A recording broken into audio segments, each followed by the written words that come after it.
So welcome back. So far we have discussed about inflation. Then we talked about the conceptual differences between savings and investment. We also saw how the purchasing power of our money keeps reducing with time because of inflation. And therefore we arrived at a need to beat inflation. And to beat inflation, we decided that we need to invest our money or our savings. But then when we talked about investment, a demon called risk came into picture. So now let us talk about what this risk is. Let us try and understand risk in context of investment. So let us try and understand in simple words as to what is risk.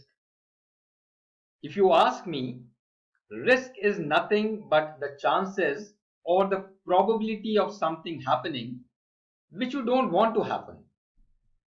Let us say, for example, that you are climbing a staircase. Obviously, you don't want to stumble and fall down. But there is always a probability or a chance that you may slip and fall.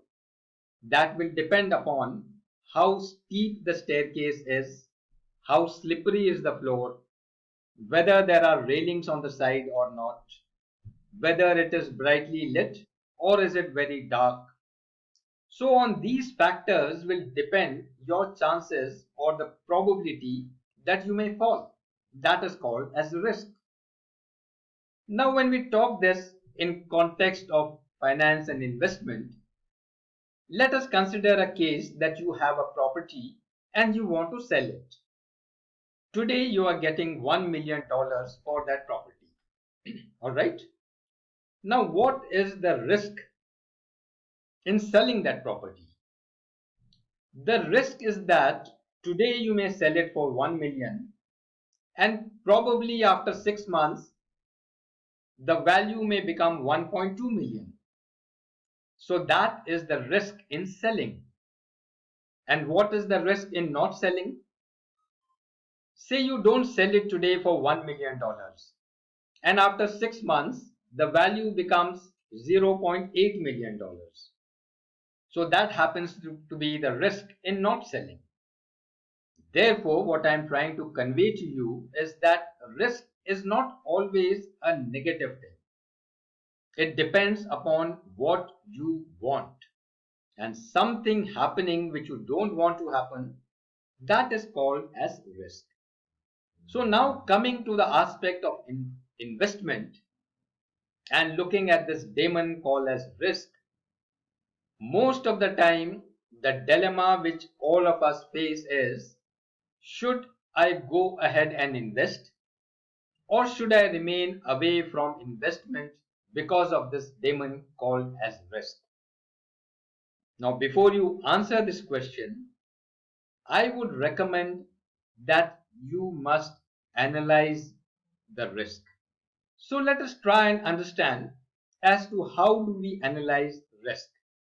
We shall do this first for a couple of non-financial situations and then we shall correlate that with some finance or investment decisions. Consider this example, a lady walking a tightrope. Does it involve risk? I am sure you will agree that it involves risk.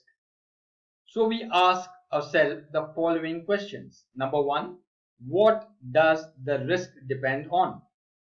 In this case, the risk would depend upon how well the lady is trained in doing this, how much practice she has, what is the wind condition, is the wind very turbulent or is it calm and quiet, how high from the ground is the rope, is it just 5 meters or 50 meters or maybe 100 meters, how much, and the end support, the people who are holding the rope, how stable they are, how confident they are, how well trained they are, then the condition of the rope itself.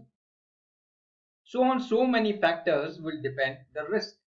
Once these questions are answered, then she has to ask herself, what is the implication of the risk? In this case, as I see, if the rope is very high, then probably she may lose her life or limb. But if the rope is not very high, then probably she may sustain only some injuries. So once these questions are answered, then she can answer whether the risk is worth taking.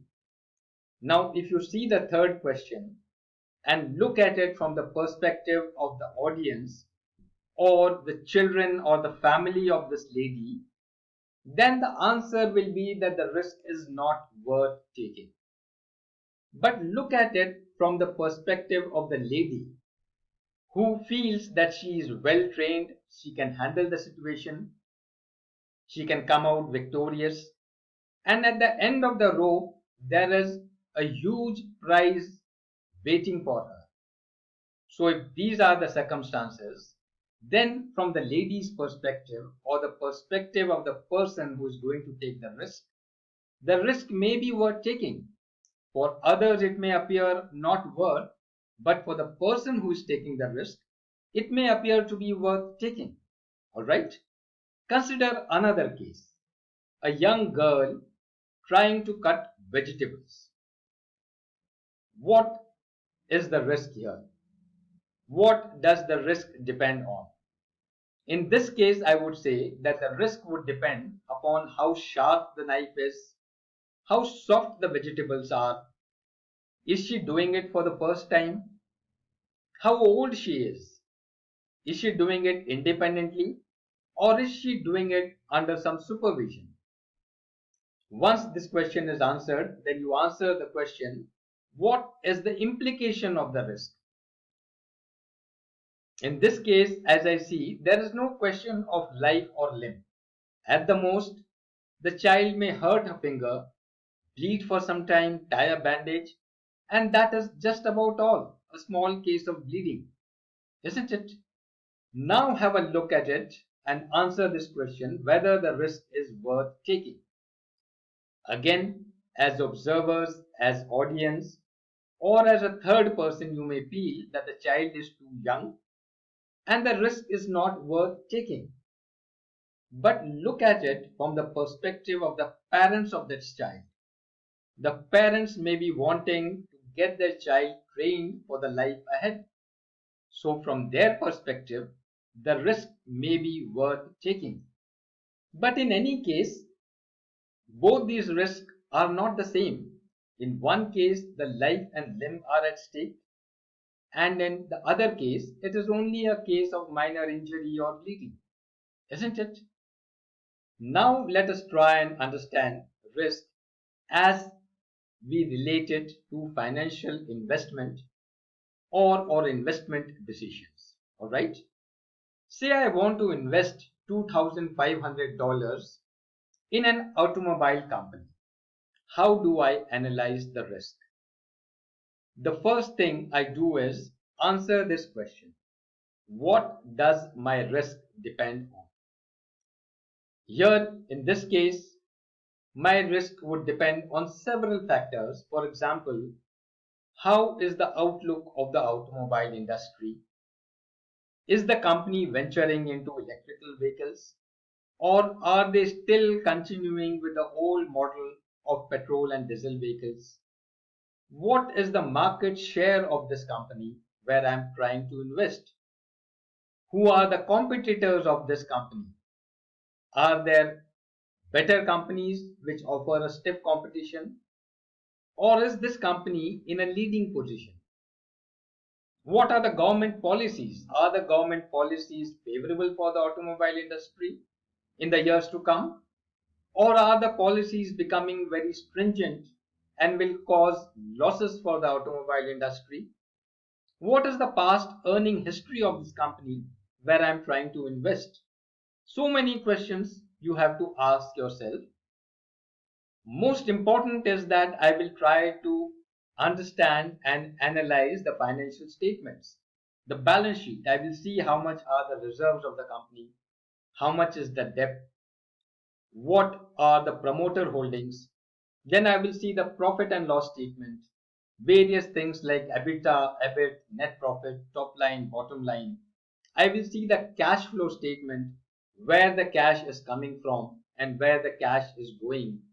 I will also do some ratio analysis, understand what is the book value, what is the price earning ratio, what is the price book value ratio, the debt equity ratio, return on equity, return on investment, and so many other things.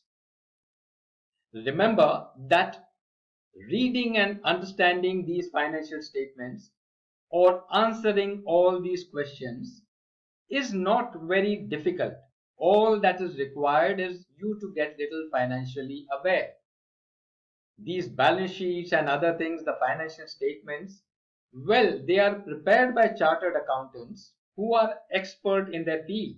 It may be very difficult to prepare these statements, but to read and understand the statement or these financial statements is not very difficult, because they are made for common people like you and me to read and understand. Making them may be difficult, I agree with you, but not reading and understanding them. All right? Then, once you have answered these questions and maybe some more which may come to your mind, then you will ask a question to yourself: what is the implication of my risk? If I take the risk of investing $2,500 in this company, what is the risk? How much profit or loss I am likely to get? Is the profit likely to be only 2%? Is it likely to be 20%? Likely to be 50%? And in what duration? In 6 months, 1 year, 2 years? Can I absorb the loss or will I be ruined? If the loss becomes so much that I am not able to absorb it, will I be losing all my savings? Is the loss temporary? If it is temporary, then will I be able to hold my position for a long time? How long, so that my losses can be recovered? You see, once you answer these questions, then you will be able to answer this question whether the risk is worth taking or not. If I analyze all this and I come to a conclusion that my profit is likely to be only 2%, then I may not take the risk. I would say it is not worth taking the risk for a 2% profit over a period of 2 years. But if it turns out that I'm likely to get a profit of 50% over a period of 1 year, and if there is a loss, that loss is likely to be less than 5% or just about 10%. Considering all these things, once I have fully analyzed, then I will be able to answer this question for myself, whether the risk is worth taking for me or not. So I hope this concept of analyzing risk is clear to you. In the next lesson, we shall talk something about different types of risk, mainly the systematic risk and the unsystematic risk. All right.